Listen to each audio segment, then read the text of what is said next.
Well, hello there. We're so glad you're here.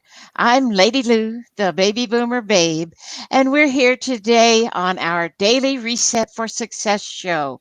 And we have a wonderful guest, too, a guest host. And I'll introduce Marion, my co host, Marion LaSalle. She's up there waving at you. Say hello, Marion. Hello. Hello. And she's glad to be here too. And our special guest today is Hiett Ives. He's a local businessman in the Houston area. And unfortunately, we've had a little bit of a technical difficulty. So he's using his telephone for the volume, the voice. So that's why he's holding the phone up there for us. And just say hello, Hiett. We'd love to have you here. Thank you. Good morning, ladies. I'm happy to be here, albeit with this little bit of hiccup here. We'll make it. It, we're big kids. We can handle hiccups. Yeah. If you could adjust your camera just a little bit so we could see your head, you know, that Top of my head. Yeah, oh, there you go. just maybe scrooch Yeah, down a little bit. there you go. It's okay. There's a fan blade behind him. Don't worry about it. Oh It's just yeah. fine. It's fine. Now we can see you. Thank you. We'll get it all together. That's what technology does for us some days. It's not always cooperating. But Hyatt, we are so anxious to hear what you have to speak about. It's this communication between us and the world, basically now with this pandemic going on. Everything has changed. The way we communicate has changed. Our environments have changed.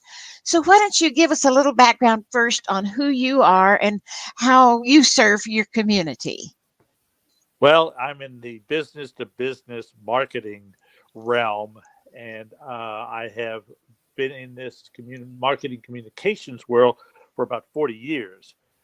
And I have specialized in trade show marketing, which is based, eyeball to eyeball communications. And uh, what has changed, obviously, right now in today's market is that we're having to do what we're doing right now using technology. We are unable to be eyeball to eyeball and face to face. And it's requiring some changes, Yes. and it's being able to adjust to those changes. And the glitches that happen. Yes, So, yes. we are live on Facebook and on YouTube. And if you're listening to this as a podcast, I want you to know that down below the description, you're going to find a way to get a hold of Hiett because he's going to be giving us some information and you may want to talk with him. So I'm going to just read it real quick and then you can go and check it out because some people are driving, they're walking their dog, and I don't want them to have to figure out, how to find a piece of paper and a pencil. So it's Hiett Ives, Hiett, Hiett Ives, Ives, and his phone number is 832-372-6900. And you can go to hiettives.com and reach out to him as well. So I just wanted everybody to know that in the description below, anything that we talk about today, any links will be listed. And you can come and see what Hiett looks like on YouTube or Facebook. And if you Yes. have any questions or thoughts, feel free to, just jump out and ask us. We're Right there. here. Yeah, make a comment. We'll see it. There you go. So, Hyatt, tell us a little bit more about this change, I guess is the transition, I believe you call it, the transition we're going through in the way we communicate. Well, the big thing is the getting your message across to people quickly. Um, it's you're unable to, um, unless you're on a Zoom like this, to see how they're reacting. So you want to be able to uh, get to the point quickly. The who, what, when, where, how kind of stuff. Um, and this is one of the ways when you're eyeball to people, you know, uh, asking qualifying questions. You know, How do you use this? When do you use this? Where do you use this? What do you want from this? And um, being able to uh, change how you are talking to people to enable you to uh, get that kind of information quickly. Perfect. I like to use checklists. It does help, just like you said, to get to the point and make sure that you're clear and concise and and speedy, right? So if I have a checklist of what I want to talk about, I can read or I can glance at my checklist and say, okay, this is the point I need to make. Now, I may need to talk about it for a little bit, but then I can easily glance at my checklist again, get right back to the next thing that's on the line. So I know I first met Hiett when we were both speakers for the Speaker Co-op out of Dallas. Now, that company moved to not moved, but opened up another chapter in the Houston area, and that's where I met Hiett. We were both speakers, and we were able to get some training. If people don't have training and they're not communicating well, do you have any tips for people who maybe need to get their point across quickly and concisely? Yes, it's one word: Toastmasters. Toastmasters. Did you hear that? Oh, yeah. Been there, done that. I will tell you, I am probably the only person it was made a job requirement. My first job here in Houston was on the professional staff of the Boy Scouts of America. I obviously had to talk to large groups of people on a regular basis. And my boss said to me, "You're not a very good communicator. If you want to keep your job, find a Toastmasters club." Well, I didn't know Toastmasters from Toastmasters, but that was back. I have now been a Toastmaster for 47 years. Wow. I've been a Toastmaster longer than a lot of people have been on the face of the earth. And I was on a Toastmaster meeting this morning on Zoom with 20 of us, and I actually was an evaluator. So if it sounds like I've been doing this every day, it's because once a week, every week, on Thursday morning, I'm on a Toastmasters club. That's And beautiful because they do have wonderful training and they're all over the city, different chapters.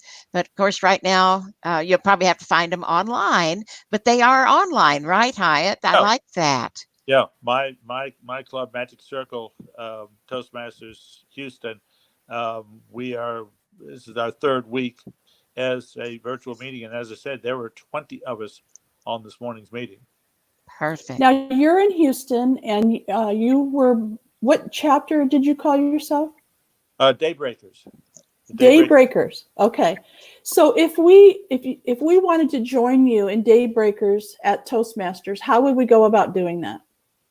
Go to the website, and they have the link to join the virtual meeting. In fact, this morning we had 5 guests um, that had been told about it by other people and joined us on this morning's meeting, and we went from 6:50 a.m. to 8:10 a.m.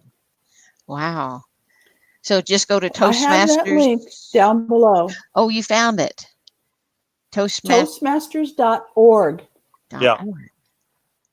and we Perfect. actually you could actually I think it's daybreakerhouston.org. I'm not going to remember that just off the top of my head, but we have our own website. Great. Perfect. Well, that's a great tip, Hiett. What are some other tips that you might have for our audience about communicating in business in particular?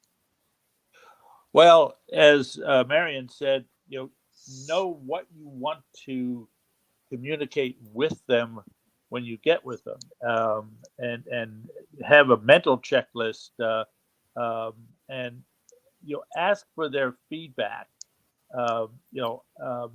And when they give you feedback, repeat it back. So this is what I'm hearing you say.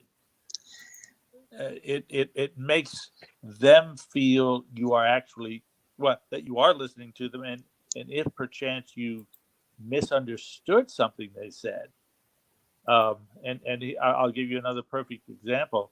I went into a meeting and it went very well, and I was selling her. This was on a Friday afternoon. And I said, I'll have a proposal back to you on Monday morning. And then I got back to my office and said, you know what? I forgot to ask her just what she wanted. So I actually called her back, and I thought I was going to be having to put in, several hours over the weekend to put together what I thought she wanted. I called her back, and I said, I violated my first rule. I forgot to ask you what you wanted. She said, oh, this is all I need. What she needed took me an hour to do. So you need to understand. You may think you know, but unless you ask them, or say, here's what I hear you saying, because in many cases we've all been there. Here's what I hear you saying, and they said, no, that's not what I'm saying, or you got it almost right.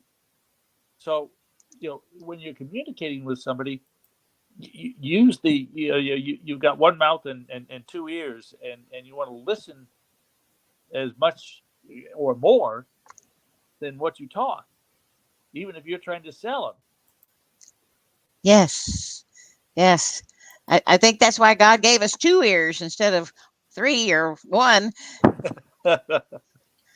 That's beautiful. I did find the link for the HoustonDaybreakers.com. I'll put it in the description below, and I'll also put it up on the screen. Thank It's you. it's very early in the morning. No wonder you call yourself Daybreakers. It's 6:45 a.m. Yep. And that's perfect for me because I'm always trying to drag people out of bed, because morning time is the time when you can get things done. It's quiet. Things Yep. haven't started going yet, and you can get a lot done. And I feel so energized in the morning. And most people are like, that's early. Well, yeah, and you you have no excuse when you're zooming it to talk about the weather, or I overslept my alarm, whatever. I mean, uh, it we're having as good attendance using Zoom as we had live, in fact, in some cases, better attendance Good. using Zoom. Well, it's going to be working for us for a little while. We don't know how long it's going to last, but in the meantime, we have alternatives, and that's huge. Yes. So HoustonDaybreakers.com. there. This is such an important thing. I don't want to leave the Toastmasters for a minute, because if you've never heard of it, if you don't understand it, you may wonder, well, what in the world does that mean, Toastmasters? So let's just talk about it for a minute. Now, I've become a member, and I'm no longer a member, but I plan on getting back into it, because what does it do for you? It gives you confidence when you're speaking and communicating. It teaches you. And it may sound harsh because people are counting your ums and your ahs, or they're giving you feedback on what you're saying and how your head is moving, or if you're doing something like a tick, they're going to bring that to your attention. And so that may sound a little harsh, but man, does it work. I don't use ums and ahs anymore because I was trained by Toastmasters. And every Toastmasters meeting has three elements: formal presentation, which is a speech that you have a guide to what you want to do through it, some speeches are designed for vocal variety, others are designed for humor, others are designed for gestures, and then so you have a 5 to 7 minute speech, and then you have a formal evaluation where somebody knows what your goals and objectives are for the presentation, and then critically and constructively evaluates that presentation. And then the third part is for those that have not been assigned a speaking or evaluation function, it's called table topic, where the question is asked, and then the person who it's being addressed to is identified. So it's rather than, Marianne, you were driving to the meeting this morning, you got stopped by a police officer, talked your way out of the ticket. It's the question is asked of the whole audience. You were driving to the meeting this morning, you were stopped by a police officer, talked your way out of the ticket. And then it's Marion or Lou or Sam. So it teaches you to speak extemporaneously and handle situations on the fly. Right, because that takes some time. And now that we have videos, we can also videotape ourselves, like on Zoom. You can record yourself on Zoom. Yes. So there's all kinds of ways, but we do have to figure out what those ticks are, like Marion called them, and present ourselves at our very best, because you don't want to be scratching your ear or your head or some weird little tick. I have a relative, I won't name him. He tends to scratch his head when he's thinking. I don't know why. Well, it's funny. Okay, so communication, let's think about this now. If we're going to communicate with people in today's environment, it's a little different than if we have to show up somewhere. And I remember, because I have a lot of experience in my business videotaping people, we used to do that for part of our service. Was we would show up with a crew and we would videotape people, and they would melt down. And I thought to myself, now, why is it that I could be sitting across from you 6 feet away, and you act like normal? You can tell me all about your insurance company or whatever it is that you're selling, but I put a video camera on and that little red light starts and you just completely melt down. So what I've experienced over these years is you just have to expose yourself to it to get over it. Mm-hmm. You just have to do it in order to not freak out, because some people would rather die, they say, than to speak in front of an audience or on camera. And it just takes time. So Toastmasters is a good way to do it. What's another way to get yourself out there communicating with people on video and the new way? What do you think, Hiett? Well, participate in Zoom meetings like this, where you're I won't say in competition, but like you are far more aware of how you're coming across to others when you can see everybody on the screen. And it is making me more aware of smiling. I will look at all 20 people up on the screen, or 6 or 8 or however many are there, and I consciously say to myself, they're looking at how I'm coming across. So, smile. Yes. Be more open, and it so it staying aware of how you are coming across to others, because they, in fact, in a meeting situation on a Zoom, have more time to focus on you. Unfortunately, right now I've got just the green screen because of the technical difficulties we've got, but the picture that I have normally behind me is taken on the Guadalupe River in the afternoon, water level, because I was in a canoe, looking downstream. It is the most serene, calm setting. And as I am in the meetings, I'm looking at that setting and saying, okay, this is where this is the approach I want to have. I want to be relaxed and focused. So you want to use the tools that you have to your advantage. Uh, Mhm. use if you've got, for instance, um, if the background you've got is very busy on a Zoom meeting, well, some people are going to, rather than look at you and listen to you, you say, what's that? And they say, oh, there's some books on the shelf there. I wonder what. So you want to keep things simple in in background. But again, going back to the actual communication, uh, stay as focused as you can and be as succinct as you can. Yeah, I love that. That's good. So, what would be something that would be in a business setting and you're uncomfortable, or the person you're getting ready to speak to is a higher up and a CEO or somebody really big? How do you overcome the jitters?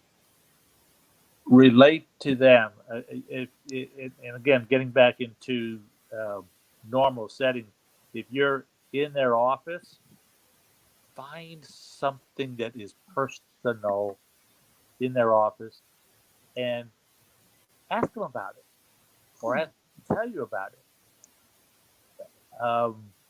I if a guy has a lot of diplomas on his wall, uh, you know, uh, you know, Be curious about what that is and thank how you. they, Yeah, yes, yes, ask questions. yeah, um, This and is the Natural Curiosity channel, by the way.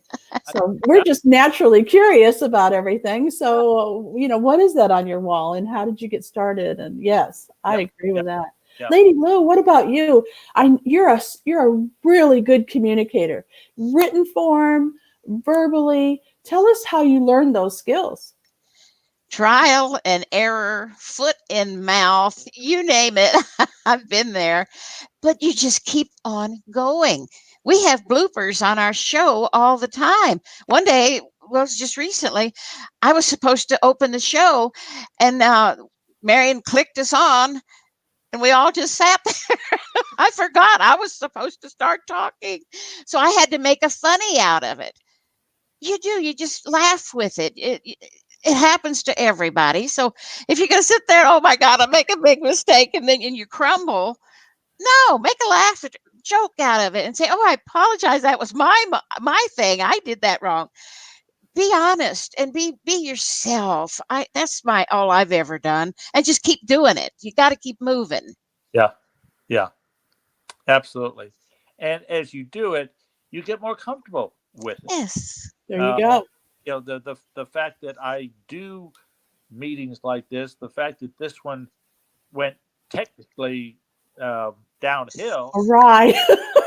we, It went off the rails. yeah, but we are laughing about it. We are,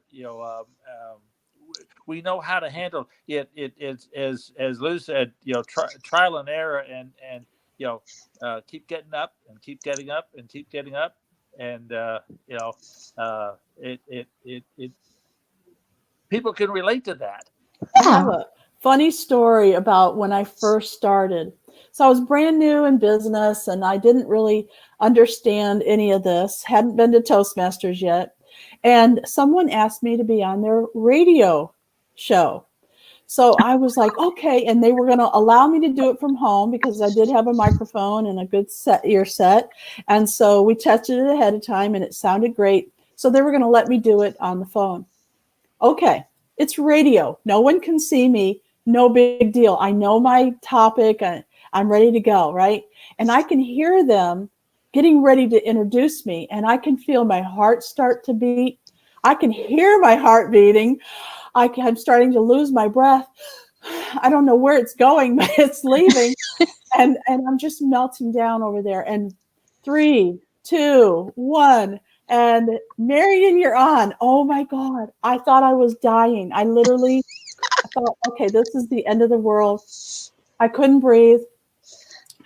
As the interview went on, I got a little bit better, but it was still continuously a trauma. And when I got off the call, the lady sitting next to me said, "What the heck? Why'd you do that? If you don't want to do it, why'd you do it?" I said, "I do want to do it. I do want to do it. I just got nervous. I don't know." And later I talked to the interviewer, and you know what she said? "I thought you were having sex, Marianne."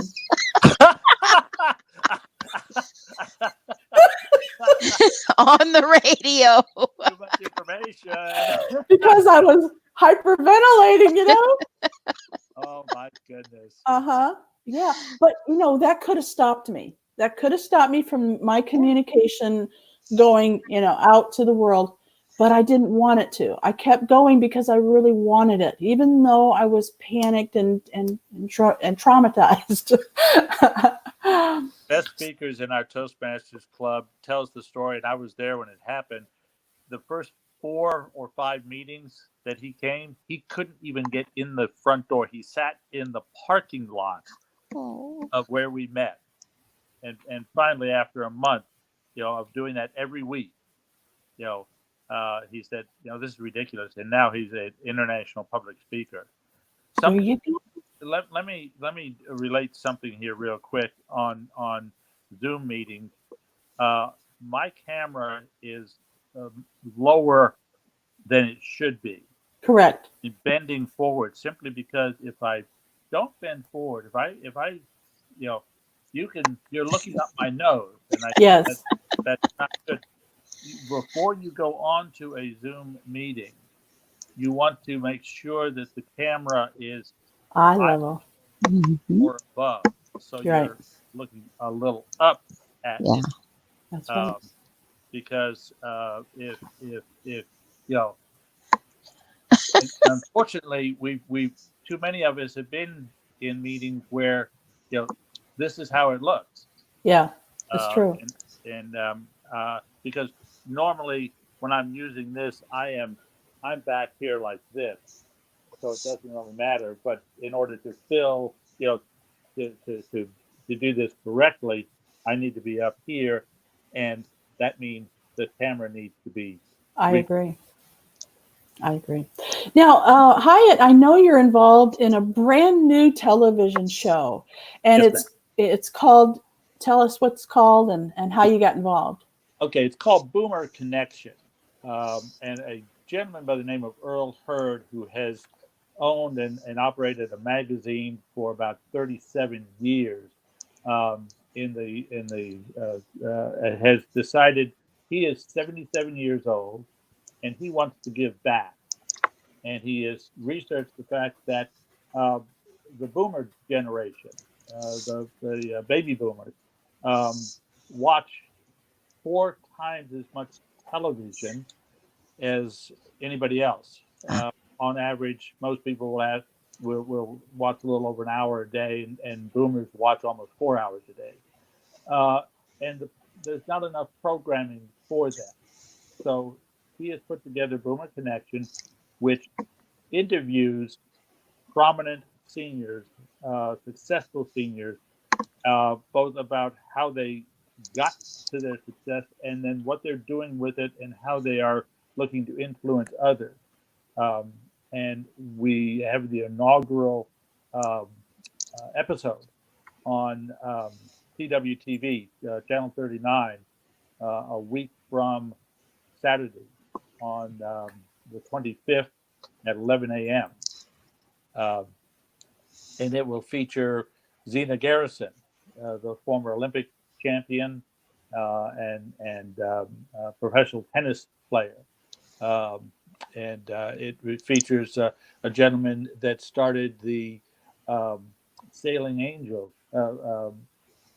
Sailing Angels, which is a group of businessmen down in the Clinton Lake area who own boats and take autistic children and veterans and first responders facing traumatic situations out on the water. So this is a 4 seniors, 5 seniors, series of half-hour programs that, as I said, we have recorded the first two episodes. We're about to record the third and fourth episode. And anybody that has a product or service that they want to get in front of um, seniors, um, we are open for opportunities. We have opportunities, and also if you know somebody that you feel would be a good interviewee, we are looking for those. Uh, we've interviewed the Pulitzer Prize nominated author um, here in Houston. So we're excited about it, and we are looking forward to getting the series going and um, moving forward and getting it to where more and more people, more and more seniors are looking to watch it and become a part of it. Yes. We're excited about it as well. Well, our time is up for today. I want you to be able to come back, Hiett. I know you have so much more that you can share. This has been a wonderful opportunity. Daily Reset for Success is here for you to help you reset your life, to live a healthier, happier, more prosperous life full of joy. Thank you for coming on and being here with us. Lady Lou, Hiett Ives, bye for Thank, now. thank you. We love you. Thank y'all. Thank you.